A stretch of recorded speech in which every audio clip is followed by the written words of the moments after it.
சூரிய வணக்கம். வணக்கம் சார். எந்த ஒரு நடிகரா இருந்தாலும் சரி, எந்த ஒரு மனிதரா இருந்தாலும் சரி, ஃபிட்னஸ் அப்படின்றது ரொம்ப முக்கியம். எப்பவுமே ஒரு ஃப்ரெஷ்ஷா இருந்தா ஒரு ஃபீல் குட் ஃபீலிங் இருக்கும். நீங்க எப்பவுமே ஃப்ரெஷ்ஷா இருக்கீங்க. சோ உங்க ஃபிட்னஸ் சீக்ரெட் என்னன்றத முதல்ல நீங்க சொல்லிடுங்களேன். பெருசா நான் வந்து ஒர்க் அவுட்ல அந்த மாதிரி பண்றது இல்ல.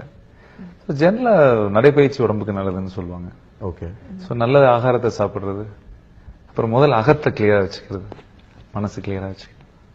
ஐ திங்க் வேற நீங்க பண்ண படங்கள்ல எனக்கு ரொம்ப பிடிச்ச படம் வந்து இந்த ராசகாபாளையம் பசுபதி கேரக்டர் ரொம்ப ரீச் ஆச்சு, ரொம்ப நல்லா இருந்தது.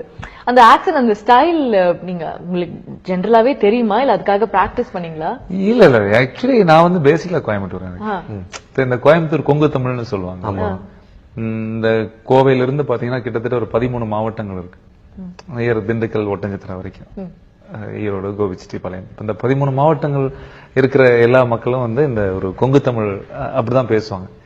சோ அதனால என்னுடைய சொந்தங்கள், என்னுடைய நண்பர்கள் எல்லாருமே அதே மாதிரி பேசி பேசி எனக்கு வந்து அந்த சின்ன வயசுல அதானே. இப்ப எப்படி இங்க வந்து இப்ப சென்னையிலேயே பிறந்த என்னப்பா இப்படி பாக்குற அப்படின்னு அந்த பேசுற அந்த ஸ்டைல் இருக்குல்ல, அந்த மாதிரி எங்களோட ஊர்ல வந்து இப்ப அம்மாவாகட்டும் பாட்டி ஆகட்டும் எந்த ஃப்ரெண்டு ஏங்க இப்ப சாப்பிட்டீங்களா, வாங்க உட்காருங்க அப்படிவாங்க.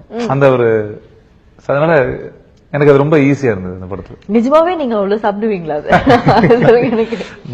இல்ல அப்படி இல்ல. ஆக்சுவலா பியூட்டிஃபுல் சீன். இன்னைக்கும் வந்து நம்ம எந்த வில்லேஜ் போனாலும் சரி, எந்த ஊர் போனாலும் சரி, எல்லாம் போறப்ப சொல்லுவாங்க, சார் அது எப்படி சார் சாப்பிட்டீங்க அப்படிவாங்க. ஆமா, ஏன்னா எல்லாத்துக்கும் ரொம்ப பிடிச்ச சீன் அது. அது என்ன அப்படின்னா அந்த காலத்துல இருந்த ஒரு அருமையான ஒரு கலாச்சாரம். இப்ப நம்ம தனித்தனியா சாப்பிடுறோம். இன்னைக்கு பாருங்க எல்லா வீட்லயும் வந்து அடுப்பே ஒன்னா இருக்கிறது இல்ல, தனித்தனியா அடுப்பா இருக்கு. உறவுகள் நிறைய இருந்தது. அன்னைக்கு வந்து 10 பசங்க 5 மருமக இருப்பாங்க, ஒரு பெரிய ஜாயிண்ட் ஃபேமிலியா இருக்கும். அந்த ஒரு அடுப்பு இருக்கும், அது அம்மா யாராவது பாட்டி இருப்பாங்க, நிலாச்சோறுன்னு சொல்லுவாங்க. அவங்கவுங்க வசதிக்கு தகுந்த மாதிரி சாப்பிடுவாங்க.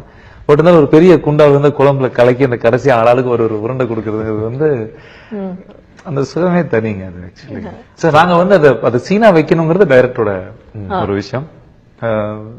எனக்கு அதை நடிக்கும் போது பட் அது என்ன ஒரு பெரிய கொடுமைன்னா அந்த இது பண்ணும்போது சூப்பர். அதாவது அதை எடுத்து அதை சாப்பிடுங்கிற ஆசை இருந்தது. ஆனா அது வந்து 12 மணிக்கு எடுக்கலாம், லஞ்ச் டைம் எடுக்கலாம். நான் சொன்னேன் சார் லஞ்ச் டைம் எடுக்கலாங்க. விவேக் சொன்னாரு, ஆமாப்பா லஞ்ச் டைம் எடுத்துருவோம், அப்பதான் பசிக்கு சாப்பிடலாம்னு சொல்லி பிளான் பண்ணி வச்சிருந்தோம். அதுக்குள்ள லைட் வந்து இறங்கிடுச்சு. அப்ப ஒண்ணு வெளியே ஒரு சீன் முடிச்சுட்டு வந்துடலாமே அவன்ட்டு போய் நாங்க என்ன பண்ணோம், அப்புறம் லஞ்ச் பிரேக் அப்படின்ட்டாங்க. நாங்க வந்து சாப்பிட்டுட்டு அப்புறம் வந்து வெளியே போயிட்டோம். நல்ல அப்ப நான் நினைச்சேன் ஈவினிங் தான் வரும், ஒரு 5 மணிக்கு வரும்னு நினைச்சேன். அது முடிஞ்சனே வெளியே மழை வந்துருச்சு. திருப்பி வீட்டுக்குள்ள வந்து இந்த சீன் எடுத்தாகணும்னு சொன்னோன்னா டக்குன்னு அப்ப டைரக்டர் சொன்னாரு, மாமா நம்ம அந்த உருண்டை சாப்பாடு 2 நிமிஷம் கூட அவளையே கை கழுவி அப்படியே வயிறு முட்டி சாப்பிட்ட எடுத்த சீன் அது. Beautiful scene. பொதுவாக